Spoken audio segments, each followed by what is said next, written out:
जैसा कि हमें पता है कि आर्टिकल एक इम्पोर्टेंट चैप्टर है, इसके क्वेश्चंस हर बार एग्ज़ाम में आते हैं, इसलिए इसके एग्जाम्पल्स के माध्यम से हम आर्टिकल चैप्टर के कॉन्सेप्ट्स को क्लियर करेंगे। तो फर्स्ट क्वेश्चन क्या है, Khalistan book I ordered arrived yesterday. यहाँ पर कौन सा आर्टिकल आएगा? जैसा कि हमें पता है कि ए और एन जो है वो इंडेफिनिट आर्टिकल है और द जो है डेफिनिट आर्टिकल है। ए और एन का उपयोग एक का सेंस निकालने के लिए किया जाता है और द का उपयोग हम किसी निश्चित या खास चीज़ के लिए हम करते हैं। तो यहाँ पर कहा गया है कि बुक जो कि मैंने ऑर्डर किया था वो पहुँच गया कब? यस्टरडे यानी कि कल। तो यहाँ पर किसी खास बुक के बारे में बात की गई है जो कि कल ही पहुँच गया, और हम जानते हैं कि जब कहीं खास का बोध हो तब वहाँ पर हम आर्टिकल द का इस्तेमाल करते हैं। तो इसका राइट आंसर सी नंबर हो जाएगा। तो the book I ordered arrived yesterday. Second question है she bought dash new dress for the party. यहाँ पर कहा गया है कि उसने खरीदी, क्या खरीदी? न्यू ड्रेस यानी कि नए ड्रेस खरीदी, किसके लिए? तो पार्टी के लिए। यहाँ पर किसी खास चीज़ का बोध तो नहीं हो रहा, यहाँ पर एक का सेंस निकल रहा है कि उसने जो है एक ड्रेस खरीदी पार्टी के लिए। तो जैसा कि हमें पता है कि एक का सेंस ए या एन दोनों निकालता है, ये डिसाइड कौन करेगा? तो फर्स्ट लेटर का प्रोनाउंसिएशन। जैसा कि हम फर्स्ट लेटर जो कि न्यू है, तो इसमें फर्स्ट लेटर यदि हम लिखते हैं तो ये जो है इसका उच्चारण कॉन्सोनेंट की तरह हो रहा है, और कॉन्सोनेंट के पहले हम ए आर्टिकल लगाते हैं, यानी कि she bought a new dress for the party. चलिए नेक्स्ट क्वेश्चन की ओर बढ़ते हैं। थर्ड क्वेश्चन है I need to buy dash eggs from the store. हमें पता है कि एग्स प्लूरल नंबर है और प्लूरल नंबर के पहले ए या एन का तो इस्तेमाल नहीं होगा। अब बचा द, और यहाँ पर कहा गया कि मुझे ज़रूरत है अंडे खरीदने की स्टोर से। तो किसी खास चीज़ का बोध तो नहीं हो रहा है, खास अंडे की बात तो नहीं की गई है, तो द भी नहीं लगेगा, यानी कि यहाँ पर किसी भी आर्टिकल का इस्तेमाल नहीं होगा, यानी कि नो आर्टिकल। डी नंबर इसका राइट आंसर हो जाएगा। फोर्थ नंबर क्वेश्चन है he is dash only one who can fix the computer. यहाँ पर कहा गया है कि वह है केवल एक जो कि इस कंप्यूटर को फिक्स कर सकता है, यानी कि यहाँ पर किसी खास पर्सन के बारे में बात की गई है कि वही एक बंदा मात्र ऐसा है जो कि इस कंप्यूटर को फिक्स कर सकता है, यानी कि बना सकता है। तो खास का बोध हो गया, तो यानी कि हम यहाँ पर द आर्टिकल का इस्तेमाल करेंगे जो कि सी नंबर में है, यानी कि he is the only one who can fix the computer. चलिए नेक्स्ट क्वेश्चन की ओर बढ़ते हैं। फिफ्थ नंबर क्वेश्चन है please bring me dash glass of water. यहाँ पर कहा गया कि कृपया करके ब्रिंग मी मेरे लिए लाइए, क्या? पानी का एक गिलास। तो यहाँ पर एक का सेंस निकल रहा है, यानी कि एक गिलास पानी लाइए। तो हमें पता है कि एक के लिए हम ए या एन का उपयोग करते हैं। यदि हम ग्लास को हिंदी में लिखें तो फर्स्ट लेटर आधा गा आएगा, जो कि क्या है? हिंदी में एक कॉन्सोनेंट है, और जब किसी वर्ड का प्रोनाउंसिएशन कॉन्सोनेंट से होता है तब वहाँ पर हम ए आर्टिकल का इस्तेमाल करते हैं, यानी कि यहाँ पर ए नंबर इसका राइट आंसर हो जाएगा। Please bring me a glass of water, कृपया करके मेरे लिए एक गिलास पानी लाएं। 6 नंबर क्वेश्चन है I saw dash interesting movie last night, यानी कि मैंने देखा इंटरेस्टिंग मूवी यानी कि रुचिकर मूवी देखा लास्ट नाइट यानी कि पिछली रात्रि। तो यहाँ पर इस सेंटेंस में एक का सेंस निकल रहा है, कहा जा रहा है कि मैंने एक इंटरेस्टिंग मूवी देखी पिछली रात्रि को। तो एक का सेंस निकल रहा है तो हम ए या एन का इस्तेमाल करेंगे। और हमें पता है कि जब हम इंटरेस्टिंग को हिंदी में लिखेंगे तो उसका प्रोनाउंसिएशन ई से स्टार्ट होगा, और हिंदी में ई जो है एक स्वर वर्ण है यानी कि वोवेल है, इसलिए वोवेल के पहले हम एन का इस्तेमाल करेंगे, यानी कि I saw an interesting movie last night, यानी कि बी नंबर यहाँ पर आ जाएगा एन, जो कि इसका राइट आंसर होगा। अगला क्वेश्चन है Khalistan sun rises in the east, यानी कि सूर्य जो है पूर्व में उगता है। जैसा कि हमें पता है कि सन जो है एक खास चीज़ है, दुनिया में एक है, यूनिक चीज़ है, और यूनिक चीज़ के पहले हम आर्टिकल द का इस्तेमाल करते हैं, यानी कि जब भी किसी ग्रह नक्षत्र इन सब की बात किया जाए तो वहाँ पर हमेशा डेफिनेट आर्टिकल द का इस्तेमाल किया जाता है, यानी कि सी नंबर इसका राइट आंसर हो जाएगा। The sun rises in the east. 8 number question है can you pass me salt dash please. यहाँ पर ये ब्लैंक जो है गलत जगह आ गया है, यहाँ पर होना चाहिए था ब्लैंक, ठीक है, यानी कि यहाँ पर ये ब्लैंक ना होकर सॉल्ट के पहले होना चाहिए था can you pass me dash salt please. तो यहाँ पर कौन सा आर्टिकल आएगा? तो जैसा कि हमें पता है कि अनकाउंटेबल नाउन यानी कि सॉल्ट तो एक गिनने वाला चीज़ नहीं है, यानी कि अनकाउंटेबल नाउन है जिसे हम काउंट नहीं कर सकते। तो अनकाउंटेबल नाउन के पहले ए या एन का इस्तेमाल तो नहीं होता है, यानी कि यहाँ पर किसी भी आर्टिकल का इस्तेमाल नहीं होगा। तो इसका राइट आंसर हो जाएगा डी नंबर, यानी कि can you pass me salt please. यहाँ पर किसी भी आर्टिकल का इस्तेमाल नहीं होगा। चलिए नेक्स्ट क्वेश्चन की ओर बढ़ते हैं। She is dash most talented singer in the group, यानी कि यहाँ पर कहा गया है कि वह सबसे ज़्यादा टैलेंटेड सिंगर है इस ग्रुप में। तो किसी खास लड़की की जिक्र की गई है, तो इसलिए यहाँ पर आर्टिकल द का उपयोग होगा। आप ऐसे भी समझ सकते हैं यदि आपको डिग्री का नॉलेज होगा, जैसे कि हमें पता है कि मोस्ट टैलेंटेड सिंगर जो है, मोस्ट जब भी किसी एडजेक्टिव के पहले मोस्ट वर्ड आ जाता है तब वह सुपरलेटिव डिग्री होता है, और हमें पता है कि सुपरलेटिव डिग्री के पहले हमेशा आर्टिकल द का इस्तेमाल होता है, यानी कि सी नंबर इसका राइट आंसर हो जाएगा।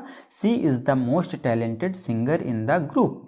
तो आप कैसे याद रख सकते हैं, जब सुपरलेटिव डिग्री मिले तब दा का उपयोग होता है, या कि फिर आप ऐसे भी याद रख सकते हैं यहाँ पर किसी खास लड़की की ओर इंडिकेट करके कहा गया है कि वह मोस्ट टैलेंटेड सिंगर है इस ग्रुप में। तो खास का बोध हो गया, यानी कि डेफिनेट आर्टिकल द का इस्तेमाल होगा। 10 नंबर क्वेश्चन है I saw dash eagle flying overhead, यानी कि मैंने ईगल देखा अपने ओवरहेड पर उड़ते हुए।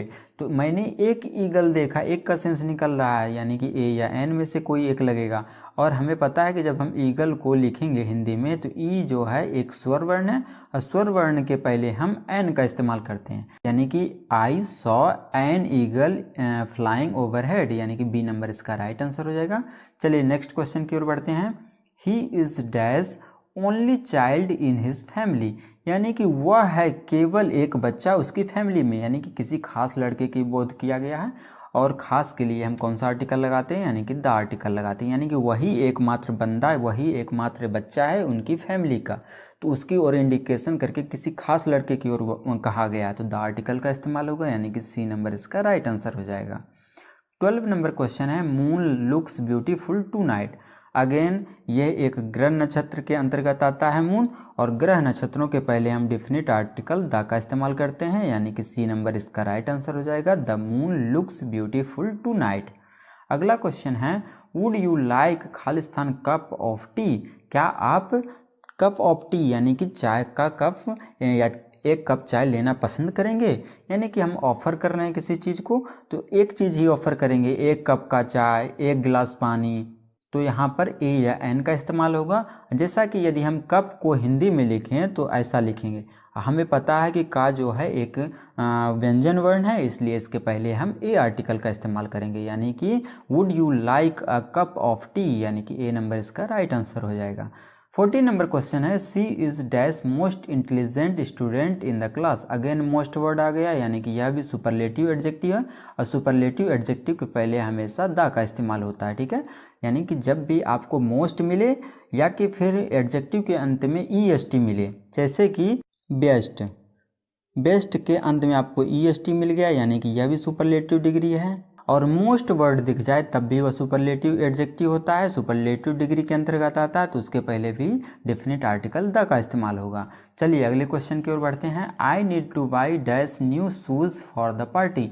न्यू शूज़ यानी कि एक से ज़्यादा हो गया, और शूज़ के पहले ए या एन तो नहीं लगेगा। क्यों नहीं लगेगा? क्योंकि एक से ज़्यादा का सेंस निकल रहा है, तो ए या एन तो नहीं लगेगा। आई need to by a new shoes, एक जूता कभी भी कोई नहीं खरीदेगा, जब खरीदेगा तो पेयर में खरीदेगा, यानी कि दो खरीदेगा, तो ए या एन का इस्तेमाल तो नहीं होगा। और यहाँ पर किसी खास जूते की भी बात नहीं की गई कि मेरे को वही खास जूता खरीदना है, यानी कि किसी जूते की चर्चा जो पहले नहीं हुआ है, उसके विषय में हम पहले परिचित नहीं हैं, इसलिए दा भी नहीं लगेगा, यानी कि यहाँ पर किसी भी आर्टिकल का इस्तेमाल नहीं होगा। डी नंबर इसका राइट आंसर हो जाएगा। आई need to by new shoes for the party. हाँ, यहाँ पर यदि शूज़ की जगह कोई सिंगुलर नाउन होता तब वहाँ पर हम ए या एन लगा सकते थे, जैसे कि न्यू शूज़ ना होकर यहाँ पर रहता न्यू पेन, तब यहाँ पर हम क्या लगा सकते थे? पेन, यानी कि सिंगुलर है, तब यहाँ पर ए न्यू पेन हम लगा सकते थे। लेकिन यहाँ पर ये प्लूरल आ गया, और प्लूरल के पहले हम ए या एन का इस्तेमाल नहीं कर सकते हैं। 60 नंबर क्वेश्चन है he is dash president of the company, यानी कि वह है कंपनी का प्रेसिडेंट, यानी कि किसी खास पर्सन की ओर इंडिकेट करके कहा गया है। और हमें पता है कि जब खास का सेंस निकल जाता है तब वहाँ पर हम डेफिनेट आर्टिकल द का इस्तेमाल करते हैं। वह खास पर्सन है इसलिए डेफिनेट आर्टिकल द का इस्तेमाल होगा, तो यानी कि he is the president of the company. अगला क्वेश्चन है she received dash award for her performance, उसने रिसीव किया अवार्ड को अपने परफॉर्मेंस के लिए, यानी कि यहाँ पर एक का सेंस निकल रहा है, उसने एक अवार्ड को रिसीव किया अपने परफॉर्मेंस के लिए। एक का सेंस निकल रहा है यानी कि ए या एन में से कोई एक लगेगा। अब कौन सा लगेगा? अवार्ड को यदि हिंदी में लिखा जाए तो आ से लिखा जाएगा। आ हमें पता है कि हिंदी में स्वर वर्ण है, और जब भी किसी वर्ड का प्रोनाउंसिएशन स्वर से यानी कि वोवेल से निकले हिंदी में, इंग्लिश में नहीं बल्कि हिंदी में, तब वहाँ पर हम एन आर्टिकल लगाते हैं, यानी कि यहाँ पर भी कौन सा आर्टिकल आएगा? एन, यानी कि she received an award for her performance, यानी कि बी नंबर इसका राइट आंसर हो जाएगा, ए नंबर इसका आंसर नहीं होगा। 18 नंबर क्वेश्चन है can you hand me pen please, यानी कि कहा गया कि क्या कृपया करके मुझे एक पेन को हैंड करेंगे, यानी कि सौंपेंगे। तो एक का सेंस निकल रहा है तो आप pen please, can you hand me a pen please, A number इसका राइट आंसर हो जाएगा। We went to dash beach for our vacation, यानी कि हम गए, कहाँ गए? बीच पर गए। बीच यानी कि समुद्र का किनारा।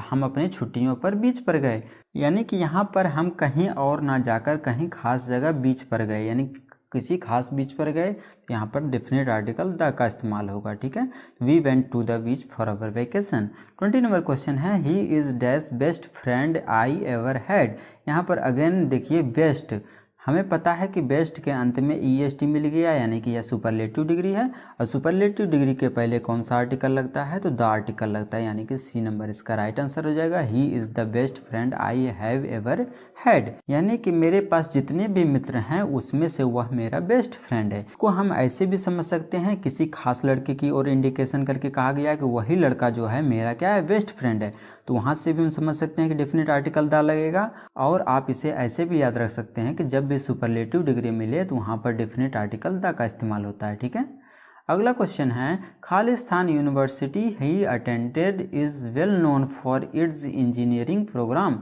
यानी कि यूनिवर्सिटी जिसमें उसने अटेंड किया वो वेल नोन है, यानी कि जाना जाता है किसके लिए? अपने इंजीनियरिंग प्रोग्राम के लिए।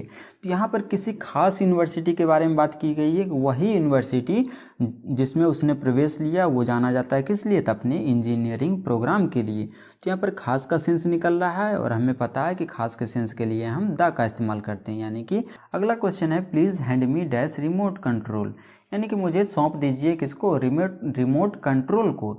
यानी कि यहाँ पर ऐसा लग रहा है कि स्पीकर और लिसनर दोनों जो है रिमोट कंट्रोल से परिचित हैं, इसलिए यहाँ पर जब किसी चीज़ से हम परिचित हो चुके होते हैं तब वहाँ पर हम डेफिनेट आर्टिकल द का इस्तेमाल करते हैं, यानी कि please hand me the remote control, C number इसका राइट आंसर हो जाएगा।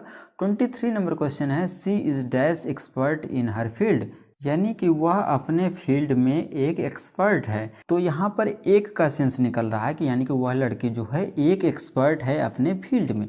तो जब भी एक का सेंस निकलता है तो हम इंडेफिनिट आर्टिकल ए या एन में से डिसाइड करते हैं। अब यहाँ पर क्या लगेगा? हिंदी में एक्सपर्ट को लिखें तो ऐसा स्टार्ट करेंगे लिखना ई से, और ई हमें पता है कि क्या है? एक वोवेल है हिंदी में, और हिंदी में यदि स्वर वर्ण मिल जाए तब वहाँ पर हम एन आर्टिकल का इस्तेमाल करते हैं, यानी कि she is an expert in her field. 24 number question है I found dash interesting article in the newspaper, यानी कि मैंने पाया एक इंटरेस्टिंग आर्टिकल पाया न्यूज़पेपर में, यानी कि यहाँ पर भी एक का सेंस निकल रहा है, और इंटरेस्टिंग को भी यदि हम लिखेंगे तो इसका भी उच्चारण ई से होगा, इसलिए यहाँ पर भी एन इंटरेस्टिंग होगा। ठीक है, I found an interesting article in the newspaper. अगला क्वेश्चन है Khalistan Apple a day keeps the doctor away, यानी कि यदि आप एक एप्पल को रोज़ खाते हैं तो वह डॉक्टर को दूर रखेगा। तो यहाँ पर भी एक का सेंस निकल रहा है, और एप्पल को यदि हम हिंदी में लिखें तो कैसे लिखेंगे? एप्पल, ए से उच्चारण करेंगे, और ए क्या है? हिंदी में एक वोवेल है, स्वर वर्ण है, और हिंदी में यदि स्वर वर्ण है यानी कि यहाँ पर हम एन आर्टिकल का इस्तेमाल करेंगे, यानी कि an apple a day keeps the doctor away, यानी कि बी नंबर इसका राइट आंसर हो जाएगा। ठीक है, तो उम्मीद करता हूँ कि आप लोगों को 25 क्वेश्चंस क्लियर हो गए होंगे। और आप लोगों ने 25 में से कितने क्वेश्चंस का आंसर सही सोचा था कमेंट बॉक्स में ज़रूर बताइएगा। और यह वीडियो थोड़ा सा भी हेल्पफुल लगा हो तो वीडियो को लाइक कर दीजिएगा, और चैनल पर नए हों तो चैनल को सब्सक्राइब कर दीजिएगा। ठीक है, तब तक के लिए धन्यवाद। मिलते हैं अगले वीडियो में।